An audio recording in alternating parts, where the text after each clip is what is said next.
On the Fringe with Dan RadioStyle. Hope everybody out there's having themselves a great day. They truly did mess with the wrong group of people. I love that look on his face. It's just that serious Trump look. Even though he's walking out on stage and he's about to be all sorts of awesome, he's still got that serious look. This is a guy you don't mess with. Now, I want to say, of course, the faces of traitors beneath, and I do think these things will come into play. We've got some new intelligence drops. I'm going to get right into those. And I've got some very interesting news that I think should give each and every one of us hope. Again, just to say, as of right now, the AP and many other people have called Biden the president. There are things that are in the works that are going to question that for sure. There are legal practices that are going to occur that are also going to put things in question marks, right, in brackets and bold. But I also think there's some things that we haven't been told yet. We've got a hint at this. There's a few things coming around. I don't know. We're going to see how this plays out. But I want to say I think there's a lot of things to be hopeful about. And I do believe, and I think there's probably better than a 60+% chance that this young man here will probably be our next president again. This is my expectation. But one thing that's good to remember, and Breitbart was kind enough to point it out to us, never bet against me. That was a quote that Donald Trump had done recently when he had a speech, I think, with the Washington Examiner. Not a whole lot came out of that. I think, again, he's being tight-lipped for a reason. As they say in Sun Tzu's, right, the Art of War, act weak when you are strong and act strong when you are weak. Right now, he's kind of sitting back. I don't know if you've noticed that, and from what I understand, there's been a number of threats on his life. So there's probably a lot of things at work here, but he's being very cautious for a reason. Now, late yesterday, and by the way, happy Friday the 13th for those of you that are actually watching this the day of. That was kind of interesting. But late yesterday, we got 3 new intelligence drops that are very, very interesting. Now, one, and this one really leads into the next one, 4950 is where we left off. Nothing can stop what's coming. Nothing. I think there's some very importance there. I know a lot of people are like, what are you going to do? You've allowed them to cheat, Trump. You allowed them to do this. Like when you go onto the boards and read people and what they're saying, this wasn't an issue of allowing stuff to happen. This was an issue of we needed to see what is happening. We had to walk up to the edge of the precipice to see what was actually happening before enough of us said, whoa, this is not okay. This was not an issue where Trump could have just stopped it if he wanted to. He might have been able to, but because so many people were against him, because so many people weren't awake yet, they would have fought him, and he would have lost. The only way this works is if people see what's happening, and that is what is playing before our eyes. That is what has been occurring over the last period of time. So when they say nothing can stop what's coming, that's kind of twofold we've come to find. They give us a neat little hint here. Shall we play a game? Of course, from the infamous War Games, a great movie. Nothing, N, can, C, stop, you get it, what is coming. So NCSWIC. What is that, you say? Interestingly, that is the National Council of Statewide Interoperability Coordinators. What the heck is all that about? Well, basically, in a nutshell, they were established they were established after the attack in 9/11, so they were established back in like 2001 or something like that. But essentially, they're meant to help with the cybersecurity and infrastructure security within the United States. And this is sort of a big deal that's kind of going on right now. So we get that first little hint that there is an organization with those initials, NCSWIC, which is nothing can stop what is coming. Kind of fun little play on words, right? What's also interesting, and we get some more hints, who stepped down today? Now, this, of course, was Thursday. Who stepped down? Who was forced to resign? And that there is Brian S. Ware. Now, I've got another slide coming up just next. There's actually 3 people. 2 got forced out. 1 is probably going to be forced out, and there's good reason for it, I think. But let's talk about Brian Ware really quick. He was serving as the Assistant Director of Cybersecurity for the Department of Homeland Security, Cybersecurity and Infrastructure Security Agency, the CISA. Now, of all the places that need to perform properly, the CISA is one of them. Now, if they had everything in place like they were supposed to, wonderful. One of the things that jumps out into my mind is they're maybe not reporting stuff that we know that has happened. And so Brian Ware may be blocking things a wee bit. So Brian Ware was asked to step aside so he could get the heck out of Dodge. So he was definitely one of the two. So there was also Valerie Boyd. She's the top official for international affairs at DHS, Department of Homeland Security. Now, what this one made me wonder is the effect that other countries may have had in our elections, whether or not there was any tomfoolery around that, or shenanigans, as we frequently like to call it, whether or not she was holding back information that was already known. Again, there was a lot of mistrust of many people that have served multiple administrations, and that's one of the things that's coming out of this. They're, as they're saying here, looking for complete loyalty. And someone with experience serving different administrations is not perceived as sufficiently loyal. Pretty much anybody that is currently in Trump's administration, or at least inner circle, that has served under other administrations is probably very wearily looked at, meaning they are most likely deep state if they've been around a while. Now, one thing that did kind of step out was what Boyd wrote. So there's this guy Boyd that they're also, Boyd is the other one that they're talking about possibly stepping aside. And what really jumped out at me is this comment that Boyd wrote. It has been my belief that people of character should support the institution of the presidency and work within it to inform and influence policy decisions that reflect well on people's government, Boyd wrote. Continues. This belief has been tested many times these past few years, and it is my fervent prayer that I made the best possible choices. I wish you and our colleagues across the government the strength to act with honor in the months ahead. This is the line that got me. The strength to act with honor. This is that clarion call, if you will, to the people to stand your ground, to make sure you support the deep state. This was the call to the deep state people to stand firm. We'd seen that with Comey. We've seen that with pretty much all the guys that have been dropped out. The CIA guy, what's his face? All these people have been making these kinds of statements.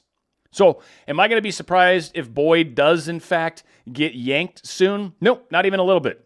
In fact, he is heavily supported by one of the Democrats, this guy here, I believe. The outgoing president must leave the leadership of CISA and other national security departments and agencies intact for the next 69 days to ensure the security and continuity of government operations for President-elect Joe Biden, said Rep. Benny Thompson, chairman of the Homeland Security House Committee. And I call on my Republican colleagues to stand up for national security and use whatever influence they have to prevail upon the president not to eviscerate our national security infrastructure in the remaining 2 months of his term. What that means to me is, hey, this guy's a deep state guy, Boyd. We like him. Keep him here. Nobody should be allowed to do anything to him. And if you're going to, we're going to call you names and we're going to make it look like you're trying to affect the smooth transition of the Biden team. When I will be pretty honest with you, we are very unlikely going to see Biden in the transition team. That's just very unlikely at this point. In fact, I think we haven't even seen some of the crazy that's coming. But also we had the continuation that Chris Krebs has done a great job protecting our election. He is one of the few people in this administration respected by everyone on both sides of the aisle. Again, code word for he's a deep state operative. I can almost guarantee Chris Krebs will not survive this either. So we've got a few people that are probably going to be following behind these two that we just lost. Now, on top of that, they get into this post as well about Brian Ware, which we've shared as well. Now, one thing I kind of wanted to point out here is it's about SAFECOM. This is that Cyber and Infrastructure Security Agency that was talked about back here, right? So they created this agency here. Now, again, they were formed in 2001 after the terrorist attacks. All of this was just meant to improve designated emergency response providers, jurisdictional and interdisciplinary emergency communications interoperability through collaboration with emergency responders across federal, state, local, tribal, and territory governments and international borders. My goodness, that's a lot. Long story short, they're meant to help us with our emergency response structure, being able to communicate to each other properly, being able to get proper information. Say, for example, they need to go into a neighborhood, the fire department, maybe there's a fire coming, right? And they need to be able to evacuate a neighborhood. Well, this is also meant to be able to reach out to all the neighbors in that area and ring their phones, their cell phones, whatever, and communicate with them. This is all about that communication process that Trump had talked about a long time ago, that the intelligence drops talked about a long time ago as well, was that there is an ability for the emergency management system or for the president to reach out to us, the United States people, in a time of crisis. Now, again, one of the things that came out of SAFECOM, I read through this whole like 17, 18, whatever pages thing. The one thing that really jumped out at me is this: the intended audience for the ISF is statewide interoperability coordinators, other state-level communication personnel working in LMR, broadband, 911, and state public alert, warning, and notification systems. Something, I think the AWN is like the emergency alert system, or the emergency broadcast system, as it used to be called 100 million years ago. I think it's all tied into that. Long story short, this is the ability for Trump to be able to communicate to us when the time is right. When the time is right. That will be in the future. I'm not sure when and what it will be around it, but I'll tell you a few things. I have a strong suspicion that the whole Insurgency Act is probably going to come into play once they've been able to paint a large enough picture of some of the potential irregularities that have existed within the election. I've got stories to cover some of that too, so stay with me. I'm not going to try to get too far off the reservation without at least giving you reasons why I'm saying and thinking what I'm talking about. So that all being said, let's try to finish up with 4951. More coming? Very possibly. Like I pointed out in that one article, we've got 2 more people probably going to lose their jobs, that Krebs and that other person, right? So probably going to lose both of them. And why is this relevant? Why is this relevant is because these are the people that are designed to, one, safeguard us from the elections. That was one of their key things. That was a big part of what this whole cybersecurity infrastructure was based upon. And odds are information has been found. I don't know this for sure, but I'm sort of digging into why they're probably letting people go. So they probably had information, and it was probably being stalled, or they were probably trying, we need to dig into it even further. This isn't really a problem. My guess is Trump has been made aware, maybe by others, that maybe some of the people weren't exactly being proper stewards of the information they were in charge of. And so because of that, they're gone. And now that actually they're going to put someone in there that is loyal to Trump and will take care of business the way business needs to be taken care of right now. Now, how do you show the public the truth? One, you've got to let it play out. That's super important, right? You've got to let it play out. People have to see all of this. They got to see the fact that the media called it way before anything happened, that the media called Arizona when they didn't even have 20% of the votes in. They have to see how this is played out. Then they had to see the onslaught of all the media that was saying Trump lost, Trump lost, Trump lost, Trump lost. Anybody that says anything else is crazy. Trump lost, Trump lost. You're crazy if you disagree. Trump lost, Trump lost, Trump lost. That's all they're saying. So anybody watching any of the mainstream media right now is bombarded with this message that there's no way Trump could possibly win. Again, a reminder, go to Newsmax, get off Fox News. Fox News sucks. Their editorial stuff, is meager at best now. They've had the roof put down on them. Tucker Carlson is not allowed to talk about whatever he wants. His show, at least I can see a difference. So get off of Fox, get on to Newsmax or OAN, get on one of these other networks. You will be amazed at the information you find. There's a lot of awesome interviews done with some of these people that are on the right leaning. Ted Cruz was just on Newsmax yesterday, did a really long interview, and it was awesome. You don't see that on Fox. You don't see that in a lot of other places because they don't get a fair swing when they go there. So get out of the mainstream media. That's how we need to see the truth. We need to start sharing these articles. We need to, talking about it can be tricky with progressive people that are maybe left center and all that. You can have conversations with them. They are usually open, and a lot of those people are sort of kind of wondering right now, like, what is really going on? Because it doesn't seem right. And again, how do you safeguard U.S. elections post-POTUS? Well, one thing is to make sure they don't get away with this. Almost the biggest thing that needs to happen is to keep them from getting away with this. If they get away with these shenanigans that it seems they are doing, then there's no chance for the rest of us, right? It's slim at best. It depends on the Senate, which is maybe looking like it's going to round out. But I'll tell you what, if we don't continue fighting on this, I'll bet you the Republicans lose the Senate too. Trust me. They may have gotten the House, but they don't have the majority in the House, so they don't have anything. So again, it's how do you ensure that there is safe elections in the future? You make sure this election isn't hijacked. You make sure that the public knows what happened in this election, and then we get the courts involved, or we get a revote or a recount or whatever they feel they need to do in whatever locations to make sure that safeguarding the election and to make sure that trust is brought back into this. I think right now there's a lot of distrust, certainly from anyone that's a Trump supporter, big time, because I think just the sheer numbers and how many people were out doing rallies and how many people were supporting him, it just seems really hard to believe that Biden's winning. Biden couldn't even complete a full sentence. So it's really hard to believe that that's how it's playing out. Now, how do you remove foreign interference and corruption and install U.S.-owned voter ID laws and other safeguards? Again, you've got to point out what has been happening.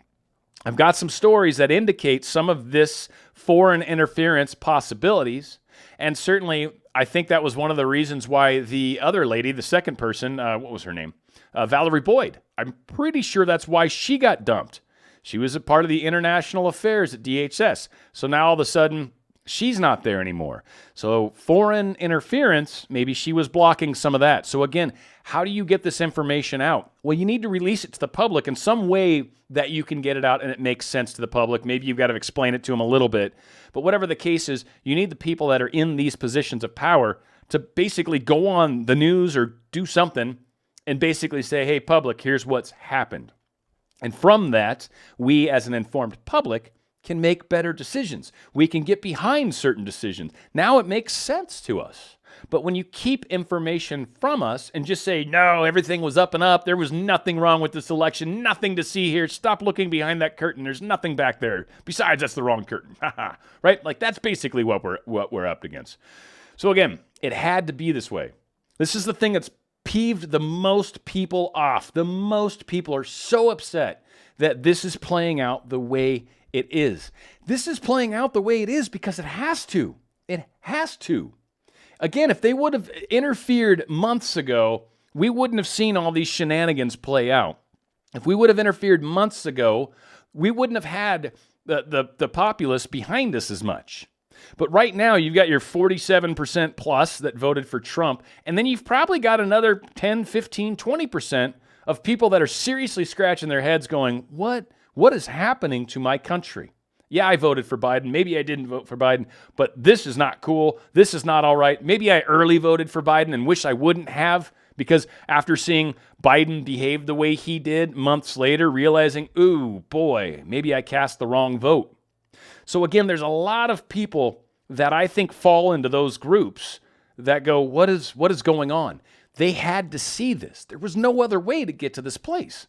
So sometimes you must walk through the darkness before you see the light. Or as they frequently say, it's darkest before dawn. And folks, we are coming out of, I think, the darkest part of this. I would say last week was a very tough week, probably right up until about Tuesday. And then I'll be honest, I'm starting to get more and more faith. And then this Q post comes out late last night, which I saw this morning, and I'm like, here it is. Well, at least after doing some research and figuring out what the hell he was talking about. So good things, I think, are coming. And final intelligence drop, 4952, just a reminder, Durham. I said nothing was going to come out before the election. We're after the election now, folks. This is probably dropping soon. I don't know if that's going to be one of the Friday the 13th things or not. Don't know. Really don't. And I'm hoping that we maybe see some more stuff happen today in the news. We're going to see. As soon as I'm done recording it, I'm going to be out there watching Newsmax to see what the heck is going on.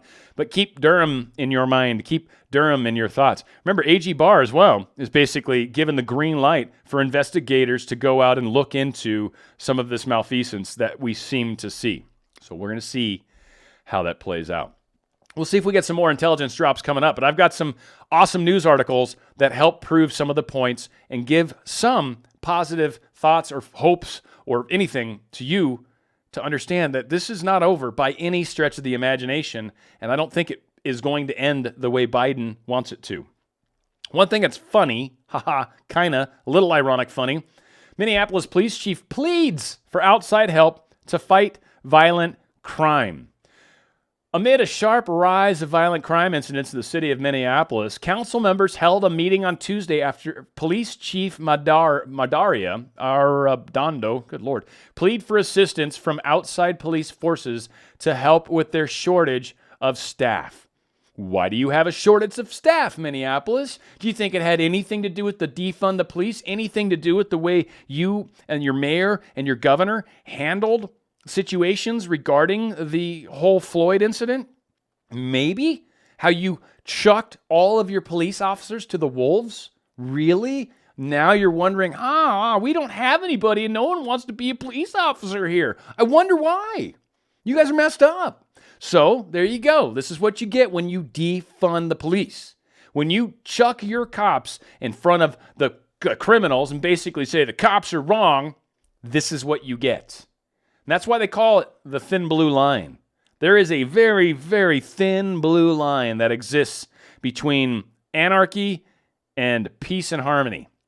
And Minneapolis is getting a nice little taste as to what happens when you're on the wrong side of that very, very thin blue line, which is super thin in their case. Now, a lot of people have said, hey, Dan, there's absolutely no evidence. There's no evidence whatsoever of any sort of voter fraud, of any sort of craziness in the vote. There's not even any evidence of irregularities, Dan. What are you talking about? Well, I'm just sharing news. That's what I'm talking about. But oddly, the Federal Elections Commission, the FEC chairman, says he believes there is voter fraud. His words, in quotes, the chairman said, quote, there is voter fraud, end quote, in key states. That sounds like evidence to me. Sounds like the Federal Election Commission chairman has probably seen some things that are making him a little concerned, to say the least. And for him to use the word fraud is interesting, because irregularity is the one that everybody's allowed to use. Fraud's like, there's no proof. Well, apparently Trey Traynor might say something different. In fact, in a recent interview, FEC Chairman Trey Traynor said reports of fraud in some battleground states are credible, and, quote, otherwise they would allow the poll observers to go in, end quote. If you don't let a poll observer come in, if you literally go out of your way to block a poll observer from coming in, the only thing you can assume, right or wrong, but the only thing you can assume, because perception is king, the only thing you can assume is they're hiding something. That is fraud. So just because we don't necessarily know or not know, the fact that you kept me from being able to do the thing I'm legally allowed to do, that's fraudulent. Just on its face. Fraudulent. Something's going on and you're not letting eyes in to see it. That is a problem. Now, Michigan State Senator says Detroit tabulation machines were illegally connected to the web. They weren't supposed to be. And one of the interesting things about these machines not being connected to the web, let me give you a little, for those of you that maybe aren't super computer savvy, but one of the things that's funny about the web is that's the only way your machine can get hacked. It's the only way people can get remote access to your machine. It's the only way you can somehow get into that machine from outside of that machine without using the regular keyboard, right, and your mouse and all that junk, right, without using any of your normal devices or touch screen or whatever. Without using input devices, there's no other way to get into that machine unless it's connected to the web or connected to an internal network. Either way, it's connected to a network, be it the vast internet or just even a local network. Well, now that machine is accessible from other places. And if there was some shenanigans going on, and if some of these stories about these tally machines and some of the irregularities we saw and the glitches that we saw, I love the words, the glitches and irregularities. It's going to be the 2020. We're going to have to do like an adjectives list for what 2020, all the crazy words. In fact, leave some in the comments section, just some of the crazy words, right? Irregularities and glitches and just some of the crazy stuff that we've been forced to swallow. And again, these are the things we had to see before we would ever believe them. But again, if we open these things up to the web, that means some foreign places could very well have gotten involved. It does mean that places like the CIA, if there were any nefarious people that were trying to do mischief, could have gotten involved. And again, as I've said before, and I'll say again, during the election, there were probably NSA people that were sitting in a skiff and monitoring the elections. The skiff kept anyone from knowing that they were doing it, and it gave them the ability to monitor all these external sources. My guess is they knew about these things, and I think some of these hints have come from like the black side of our infrastructure, like the secret stuff. Like they don't want to just come out and say, "Hey, public, we've got all sorts of evidence of cheating." So how do they do that instead? They go to senators from Michigan and say, "Hey, we've seen some irregularities. Why don't you go digging in this particular area, look for this particular thing, and if you see it, wink, wink, then talk to the public about it." And here we go. Former Michigan State Senator says Detroit tabulation machines were illegally connected to the web. He gets in there talking about how he was paying attention to the fact that when he looked down here, he could tell that there was an internet connection down on the right next to a clock. If you've got a Windows machine, there's a little icon that's typically there. And if you're not connected to the internet, it looks different than it does if you are connected to the internet. If you're not a Windows user, you probably don't have that. But that being said, and that doesn't make it good or anything, but that's what he was noticing. So again, interesting how that's playing out. Also in Michigan State, senators are calling for an audit of all votes before certification. All votes. Before any of that happens, y'all need to do an audit of all that stuff, period. End of story. That's what she said, and that's how it shall be.